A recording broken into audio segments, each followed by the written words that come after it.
सोलापुरातील बैया चौक ते मरियाई चौक दरम्यान असलेल्या रेल्वेच्या 100 वर्षे पूर्ण झालेल्या ब्रिजला धोकादायक म्हणून शिक्कामोर्तब केल्यानंतर या पुलावरून जाणाऱ्या जड वाहतुकीला पायबंद घालण्याचे प्रयत्न गेल्या 15 दिवसापासून सुरू आहे। रेल्वे प्रशासनाकडून पहिल्या टप्प्यात दोन्ही ठिकाणी लोखंडी बार लावून आयटेच यंत्रणा कार्यान्वित करण्यात आली।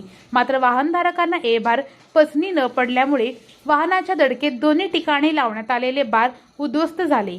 त्यानंतर मात्र रेल्वे प्रशासनाने हुकमी एक्का बाहेर काढला आणि सोमवारी रात्री चक्क बैया चौक आणि मरियाई चौक या ठिकाणी दोन्ही बाजूच्या मार्गावर थेट रस्त्यामध्ये 3-3 फुटाचे उभे पोल जमिनीत पुरून आणि त्याला दोन्ही बाजूने रेडियम लावून वाहनाचे स्पीड लिमिट शून्यावर आणले आहे। असे असले तरी मंगळवारी पहाटेपासून मात्र छोट्या वाहनधारकांची मोठी तारांबळ सुरू झाल्याचे दिसून येत आहे। साधी बैलगाडी या ब्रेकरमधून जाताना तिला अडचणीचा सामना करावा लागत आहे। एकाच वेळी वाहने त्या ठिकाणी थांबत असल्यामुळे आणि 2 उभ्या लोखंडी पोलमधून वाट काढताना वाहनधारकाचे मात्र कमालीचे हाल होताना दिसून येत आहेत।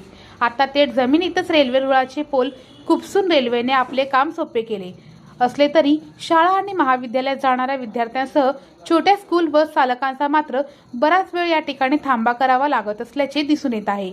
4 चाकी वाहन या 2 उभ्या पुलाच्या मधून जाताना ते लोखंडी पोल वाहनाला स्पर्श करणार नाहीत याची काळजी घेताना वाहनधारकांची कमालीची कसरत होत आहे।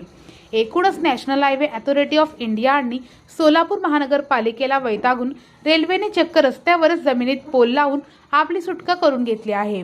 वाहनधारक तसेच दुचाकी वाहन चालक यांची मात्र त्रेधा तिरपीट उडताना दिसत आहे।